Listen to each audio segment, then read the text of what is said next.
In this video, we're going to look at an interesting emotional appeal that we call the fallacy of appeal to vanity. And we're going to cover 8 main things in this video. We're going to talk about what the appeal to vanity is. We'll look at its argument structure. Then we'll talk about why this is a fallacy, what's gone wrong in reasoning or argumentation in it. We'll look at several common situations in which you can expect to run across this fallacy. We'll talk about several examples of the fallacy. If you want to see further examples, we'll be uploading videos that will be focused just on providing examples later on down the line. Then we'll talk about what to look for, how to spot it, what to be on guard for. And for students out there who need to be able to identify and differentiate fallacies, we'll talk about what other fallacies this might get mistaken for. And we'll finish up by talking about how you can avoid falling into this fallacy, being taken in by it in your own life. So, what is the fallacy of appeal to vanity? It's got a couple other names. And I haven't actually put all of the other names up here because some of them are a little bit crude, but I think all you have to do is Google it and you can find out what some of them are. Sometimes this is called the appeal to pride or appeal to flattery. Apple polishing is a euphemism used for it. The idea is, you're polishing up the apple before you give it to your teacher. And then, like I said, there's a lot of other less savory names for this sort of thing. And the way it works is it appeals to the emotion of vanity or pride, or you might say self-esteem, depending on what you mean by that term, in order to get the audience to accept or reject a claim. Now, often it works by suggesting the reason why the claim should be accepted or rejected by the audience is that the audience consists of high-quality people who have a certain, and I'm not going to say je ne sais quoi because it's actually being identified in many cases. Je ne sais quoi means I don't know what, some ineffable quality. Oftentimes the person will say, you're so smart or you're so well-informed that obviously you have to see things this way. So that if one does accept the claim, then one gets to feel good about themselves. So let's look at the structure of this fallacy. Notice that there's quite a few implicit premises going on in this. They could actually be made explicit, but when they're made fully explicit, then the structure starts to show itself as a fallacy, and so it's usually like an iceberg, better off when quite a bit of it is below the surface. So one premise that's going to be, very explicit and above board is you're such a, and then pick whatever good quality you want, audience. So you could be such a smart audience, such a well-informed audience, such a moral audience, such a attentive audience, anything that you like. Now, it's when we get to these hidden premises that the real interesting stuff comes out. So one of them is, well, if you're a good audience in this way, you get to feel good about yourself. And if you spell it out like that, then people might say, I'm not quite sure that this is what I want to get into. But that's not usually being spelled out. Another premise, you want to feel good about yourself. Again, that's probably true, but it's not particularly relevant to the claim that's going to ultimately be made. And here's the real linchpin. Only an audience as good as you can appreciate that claim X is true. So all those other dummies over there, or unreliable people, or people who just aren't in the know, they're not going to see that this is the case. But you can, because you're this kind of person. And it leads to the conclusion that claim X is therefore true. Now, if we see all these hidden premises, like I said, we see that this is a pretty weak argument. If we sketch it out like this, we can also see what's going on as well. Some person is praising person A for, some sort of quality. We'll call it Q. And so person A gets to feel as if they're something special, as if they deserve this praise, this congratulations, this puffing up. And a lot of us, and myself included, like to think well of ourselves. especially when we're not feeling particularly good. We're feeling down. We're feeling like we're not on top of things. That's when we have to be on our guard. So person A starts feeling this. And then there's that hidden premise. If X is true, person A gets to feel pride in Q, and they want to feel that. So they assent to X is true. Now, what's wrong with this? Why can't we reason like this? Why shouldn't we make appeals like this? Well, one thing that it's doing is it's using as a criterion whether a claim is true or false. So we're saying our touchstone for whether a claim is true or false is the way that the audience feels or would like to feel about themselves. What's wrong with that? It illegitimately connects the audience believing the point in question with the audience possessing a good quality, and there is no intrinsic connection in most cases between those sorts of things. So we're linking things together that really don't have any good cause to be linked together. Now, another thing that I put here, this kind of argument appeals to an aspect of human nature that doesn't really need more indulgence. And this isn't exactly what makes it fallacious in the sense of the structure, but it's appealing to our worst instincts. Very often those who don't have some good quality but would like to feel like they possess it, or who have unrealistic assessments about themselves. They don't have a good quality, but they think they do. They think they're smart when they're actually not. Those are the people that it's most likely to work on. So it goes after the people who are, in some sense, have less reason to feel proud about themselves, but more want to feel proud about themselves. And so, that's why this is not a good emotional appeal to indulge ourselves in. What are some common situations? When is this likely to arise? So here's the bad news. Practically any quality that you can think of that we view as being good can be used to appeal to an audience that would like to believe that they possess it. This actually reminds me of, this is a little bit unrelated, but John Cassian, this great monastic father, was interested in the vices, and they considered vainglory and pride to be vices, these monks out in the desert. And he said that you got to really watch out for these. You know why? Because even the good things about yourself can lead to this, can lead to falling into pride, thinking that you're better than other people. And in this case, we're talking about sort of epistemologically or rationally better than other people, in a better situation to appreciate what's really true. So just about anything you can think of can be used for the appeal to vanity. Where are we going to see it used? Advertising all the time uses this sort of thing.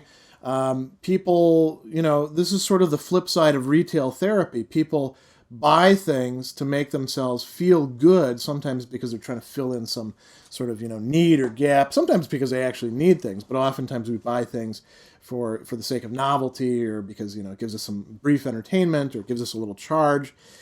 And if you can tell people that they're the kind of people who would actually appreciate this sort of thing, if you can make it about them and not really so much about the product, you can sell it to them. Unless they're smart enough not to be taken in by it.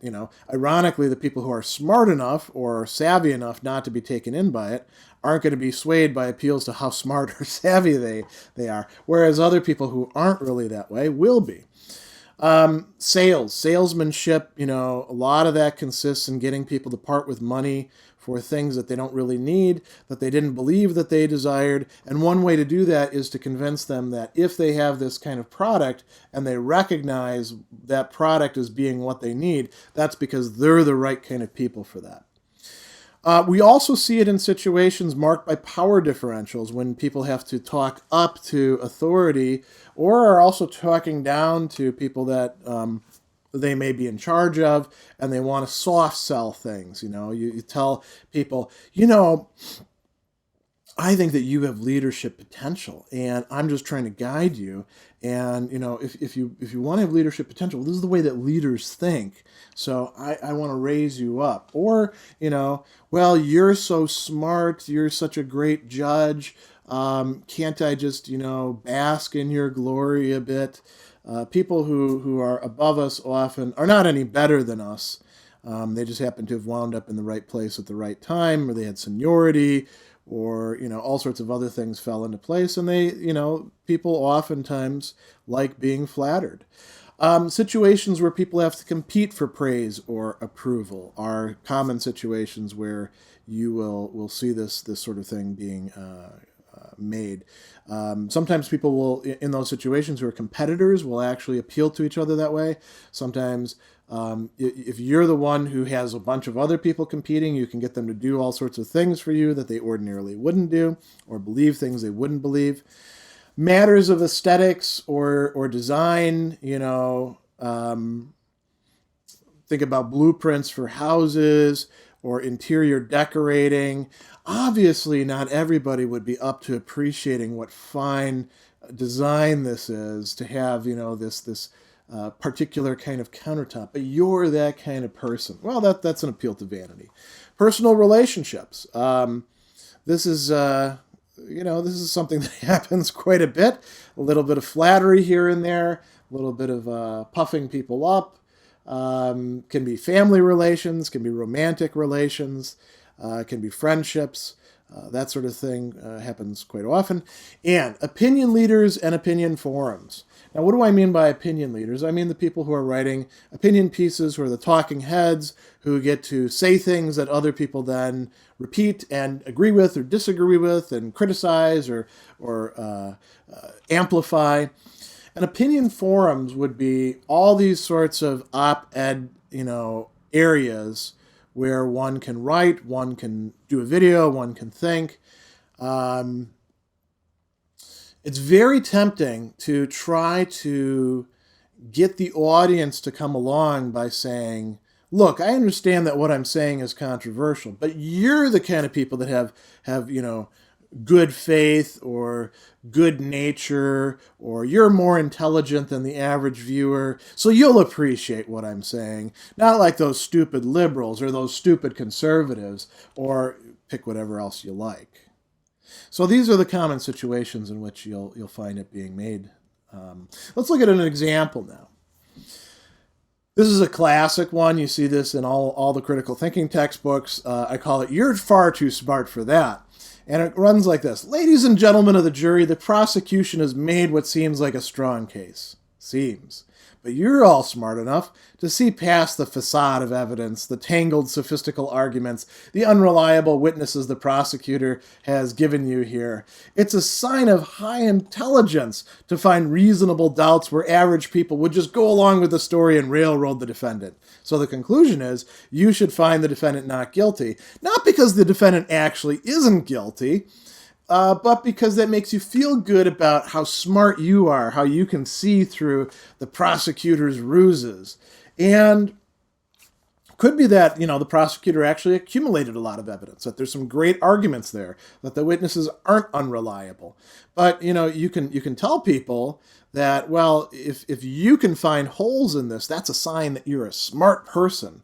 And then they'll go to town on that sort of thing. And you can get people to vote on juries on that sort of basis. Let's look at another example. I call this "everyone give themselves applause." This is an old trick that people doing seminars do. If I ever get to the point, because I do seminars, where I actually start doing this sort of thing, please take me out and don't necessarily shoot me, but give me a good strong talking to, because I will have, by that time, abandoned my principles. Let's see how this goes. Let's all of us give each other a hand just by choosing to be here to enroll in this seminar. You've shown you're the kind of person who wants to succeed and who knows how to find the tools to succeed.